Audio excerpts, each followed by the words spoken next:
Hello, my name is Leo, and welcome to another week of Raising Ayanami and Asuka. Because, why not? Alright, so, the rest of this month, I checked the events and stuff. The rest of this month is pretty sleepy. So, I think I might do a review this week. And this week, well, I think I probably ought to put it in the comment, in the title of the video, so you know what's going. I want to talk about the next game in our year of Evangelion, which was Girlfriend of Steel. Now, while I'm doing this, I am going to go through and do Ray's schedule, which will be as follows. I really just I want to keep the social down and get sensitivity up. So, music, art, music, art. I'll give it a day off, and then a sync test. So, the Raising Ayanami, Girlfriend of Steel. Yeah, it came out on the, Sega Saturn and the PS1. We played the PS1 version. It also came out on the PC. There was an English translation that I have looked at, but I haven't played. Which would have been a little bit useful if I'd played that before playing the Japanese version that we did on the channel, but whatever.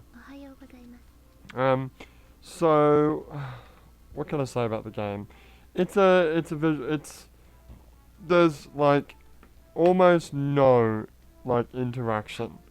It's almost entirely like autoplay visual novel, with like a very few set of choices that don't really affect the plot until the very final choice where you have three different choices and though that choice denotes one of the three endings. When we did it, I can't remember what ending we got, but there are two other endings, and it's just choose one of the other, two options. So not a lot of not a lot of like branching story, and for a game that's just literally all story, you kind of need that. Introduced a new character, Mana. What was her name again? Manishi. I forgot her last name. Yeah, okay, kind of a cross between Ray and you know the girl that they introduced in Second Impression? Remember her? Yeah, who is also kind of similar to Illustrious Mally from the Rebuild movies. Well, what's the deal with these Ava games that just introduce like a new female character for like the one game, knowing that people already have a fan base. People have their waifu of Oscar or Ray or Masato, or even Maya maybe, I don't know, or Ritsuko. But there's no point in like adding these new characters to give Shinji a new love interest that will cannot continue into like future things. Like Girlfriend of Steel 2 didn't have mana. Girlfriend of Steel 2 is not related to Girlfriend of Steel 1 in any way, shape, or form, except for the name.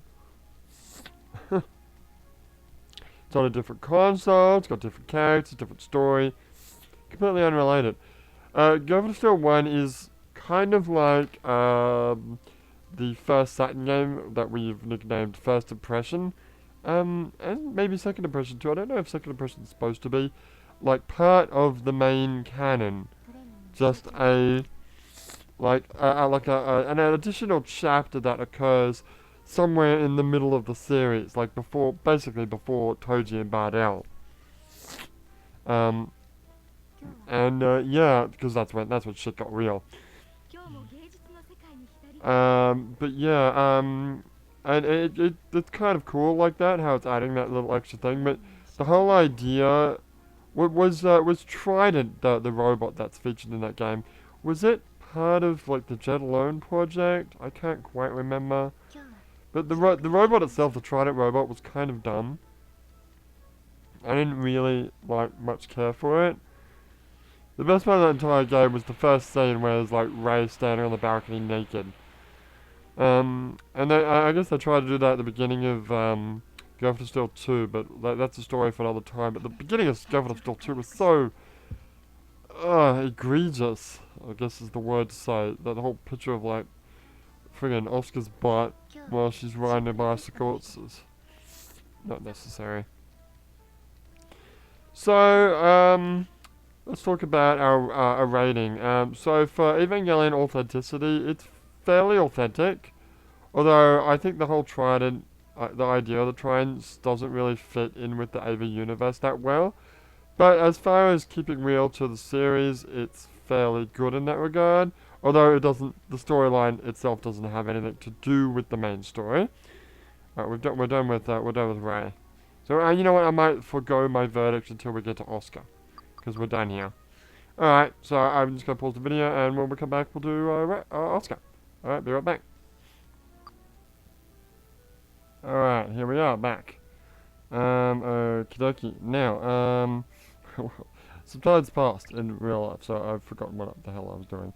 Anyway, let's just fix up Asuka's schedule, and then I'll redo my verdict of Girlfriend of Steel. Alright, so she's got no stress, good old Asuka, and we want to get a social up, but I don't know exactly, like I don't know if that's study, right? That's weights training, I think. That's running training or dancing training or something. Maybe just doing that is just conversation, but I think we'll just do one of everything. Keep it balanced. And then a sync test. Alright. Moving on. Alright. So, where was I? Right, so the verdict, right. So, as far as Evangelion-ness, I'd probably give it a... How am I doing my rankings? Out of 10? Yeah. For Evangelion authenticity, like, the story's not concurrent with the main series, but it's a new story, and it fits, mostly, except for maybe the trident, the whole idea about the trident. I'd probably give it a 7 or an 8 out of 10 for authenticity. You know, it's got all the same characters, it's got all the voice actors, it's fairly high up there. Maybe, you know what, I'll make it a solid 8. Anyway, did that make social go up?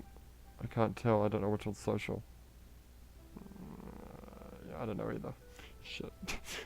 Never mind. I think social's one of the green ones. Oh, you're right, it is too. Not a blue one. It's one of these ones. Oh. No, I have no idea which one it is. Yeah. Asuka, what are you doing? Wait, Asuka's doing something.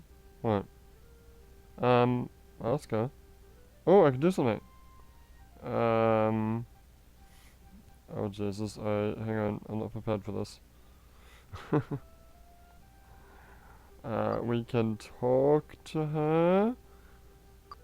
We can just look at her, or we can take her hand. I'm not sure if that's what it says. Let me just see if I can get a translation for this particular screen, because I don't know. No, I don't think I have one. Shit. I have no idea what they're saying. Hang on, let me just... I'm trying. I don't think... No, this isn't gonna work. This isn't gonna work. It's not here. No. No, it's not here. Okay, well... Yeah, I do believe it's talk to her, watch her. That last one, I'm not sure. I don't know if it's take her hand. I'm not gonna take her hand, though. Let us talk to her. It's because we're all lovey-dovey. What is it, Asuka? Oh, well, she's not talking to me. Oh, that's it. That's all it was anyway! You should have taken a hand. Nah. Anyway, back to the verdict. Yes, the verdict. As a game, okay, gameplay is very low. It's of all the games that I've reviewed so far, like the first two Saturn games, this has the worst gameplay. Like the first impression, second impression, a lot of the game was just, you know, a movie that you watched and you had no interaction with. But that's still better gameplay for me than like just, well, no, there was voice acting in the No, that's still better because it was motion video to just still images and voice acting. That's better. Like, they're both the same. There's both no interaction, but there's less interaction. There's more choices that you can do in first impression, in particular, than in Go for the Still, I feel. And the choices actually change, cutscenes and dialogue in fun and interesting ways. The second thing is, first impression, second impression actually had, fight sequences that you could actually, do. I remember first impression being particularly difficult when I first did it, but when I got the hang of it, it was quite simple once I got the hang of it, but it's still better than, I don't know, nothing in Girlfriend of Steel. Girlfriend of Steel has no gameplay apart from the dialogue choices, the very few dialogue choices that you have in the game. So that's definitely a negative. So for gameplay, I don't quite remember what I gave first impression. It was fairly low because of that, but this goes down even more. I'm probably gonna give this a 3 for gameplay because there's next to none. It should almost be a 2. Let's say a 2.5, because it's just so terrible. It's just so non-existent. What else do I have to rate it on? Well, you have to rate, oh god. I don't know. What else do I have to rate? You have to rate things like, there's the Evangelion-ness, there's the gaminess. There's one other thing. What's the other thing that I'm rating things on? Just fun factor?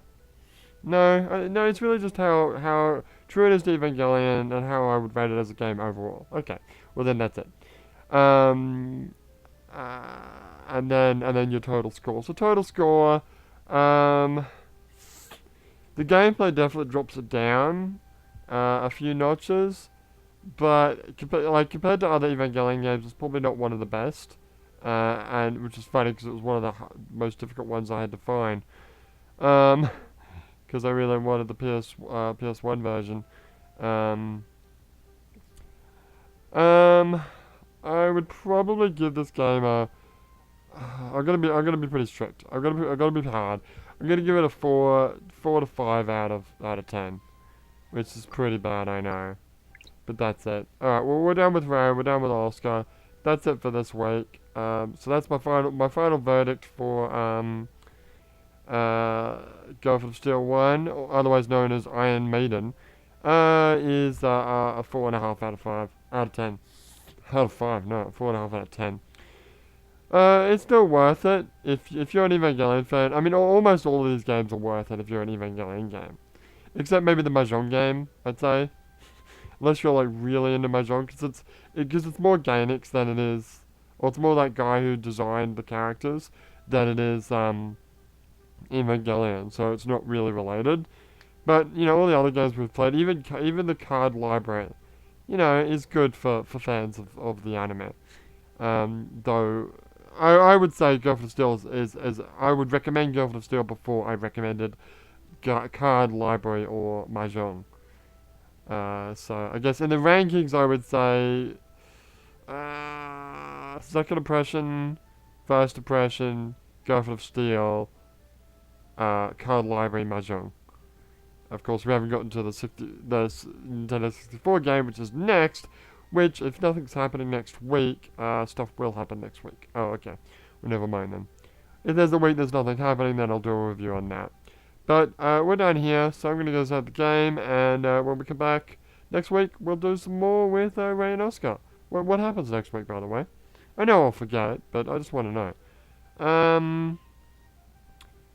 Oh, school starts on the 1st of September. Oh, really? Yeah. That's it, though.